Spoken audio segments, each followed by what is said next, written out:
அடுப்படி சேனலுக்கு உங்கள் எல்லாரையும் அன்போடு வரவேற்கிறேன். நம்ம இன்றைக்கி சூப்பரான ஒரு வெஜ் ஸ்டார்டர் பார்க்க போகிறோம், சில்லி சோயா. இந்த ரெசிபி பார்க்குறதுக்கு முன்னாடி சேனல் இன்னும் சப்ஸ்கிரைப் பண்ணாதவங்க சப்ஸ்கிரைப் பண்ணிக்கோங்க, பக்கத்தில் இருக்க பெல் பட்டனை கிளிக் பண்ணிக்கோங்க. வாங்க எப்படி செய்கிறதுன்னு பார்ப்போம்.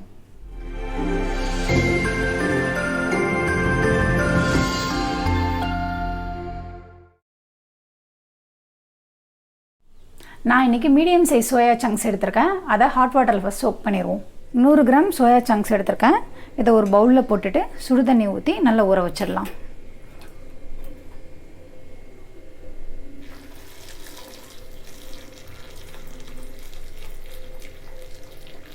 இது ஒரு தடவை நல்லா மிக்ஸ் பண்ணிவிட்டு 10 மினிட்ஸ் ஊற வச்சிடலாம். நல்லா ஊறிடுச்சு, நல்ல பெரிய சைஸாக இருக்குது. இப்போ இதை நம்ம ஸ்குவீஸ் பண்ணிவிட்டு வேறு ஒரு பவுலில் தனியாக மாற்றி வச்சுப்போம். நம்ம பிழிஞ்சு எடுத்து வச்சுருக்க சோயா சங்க்ஸில் இப்போ நம்ம மசாலாலாம் சேர்த்து கோட் பண்ணிடலாம். 1 டீஸ்பூன் இஞ்சி பூண்டு பேஸ்ட், 1 டீஸ்பூன் மிளகாத்தூள்,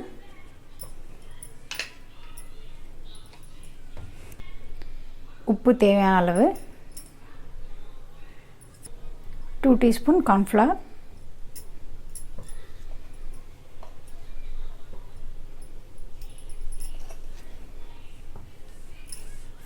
இது எல்லாத்தையும் நல்லா கலந்துடலாம்.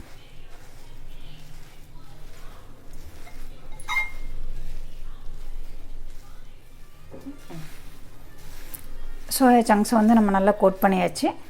இப்போ வந்து நம்ம ஆயிலில் போட்டு பொரிச்சு எடுத்துடலாம். ஆயில் மீடியம் ஹீட்டில் இருக்கட்டும்.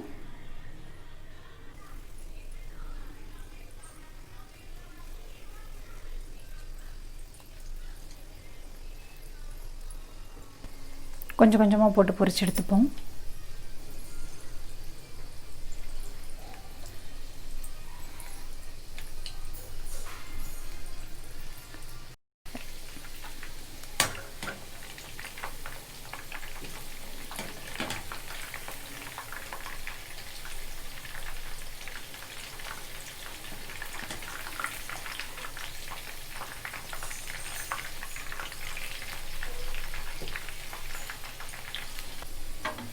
நல்ல கிறிஸ்பியானதும் நம்ம எடுத்துருவோம்.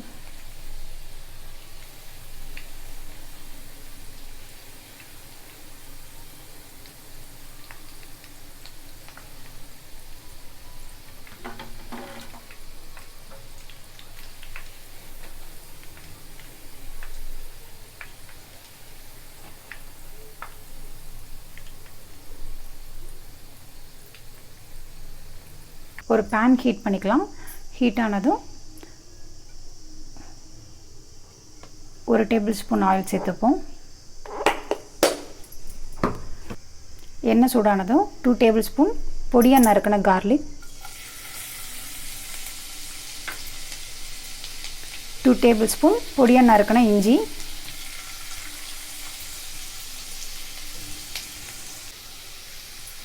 இது ரெண்டையும் சேர்த்து நல்லா வதக்கிக்கலாம். இஞ்சியும் பூண்டு நல்லா வதங்கிருச்சு. இப்போ இதில் வந்து ஒரு மீடியம் சைஸ் வெங்காயத்தை பெருசாக நறுக்கி வச்சுருக்கேன், அதை சேர்த்துடலாம். அதே மாதிரி மீடியம் சைஸ் குடமிளகா 1 எடுத்திருக்கேன், அதுவும் பெருசாக நறுக்கி வச்சுருக்கேன், அதை சேர்த்துருக்கேன். ஃப்ளேம் ஹைலியே இருக்கட்டும், அப்போ தான் வந்து கேப்சிகமும் ஆனியனும் நல்லா க்ரன்ச்சியாக இருக்கும். வெங்காயமும் குடமிளகாவும் ஓரளவுக்கு வதங்கினதும் நம்ம சாஸை சேர்த்துடலாம். 1 teaspoon vinegar, 2 teaspoon soya sauce, 2 table spoon chilli sauce,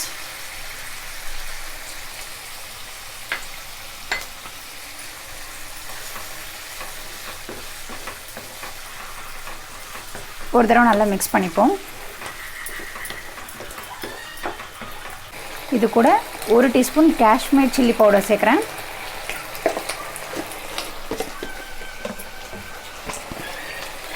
சாஸ்க்கு தேவையான அளவு உப்பு.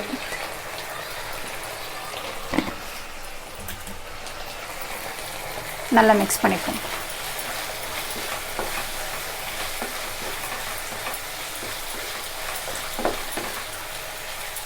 1 டீஸ்பூன் கார்ன்ஃப்ளவரை தண்ணியில் மிக்ஸ் பண்ணி சேர்த்து வச்சுருக்கேன். இதையும் நம்ம சேர்த்துப்போம்.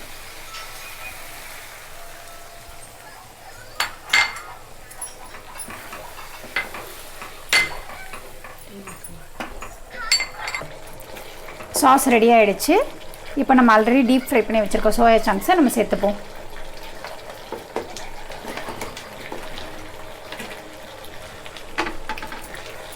நல்லா கலந்து விட்டுறலாம்.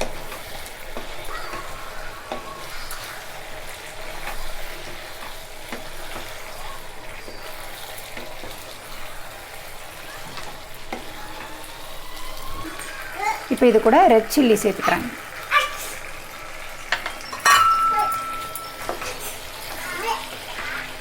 அடுப்பு அணைச்சிட்டு ஸ்ப்ரிங் ஆனியன் தூவி இறக்கிடலாம்.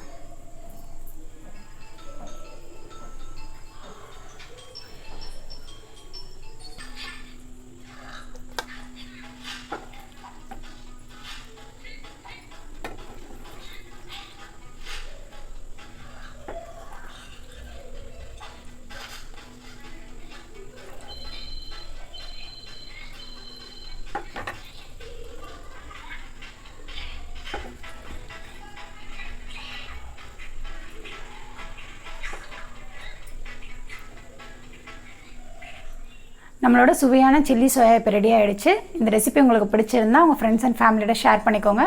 லைக் பண்ணுங்கள், ஷேர் பண்ணுங்கள், கமெண்ட் பண்ணுங்கள். மறக்காமல் சேனலை சப்ஸ்கிரைப் பண்ணுங்கள். நன்றி, வணக்கம்.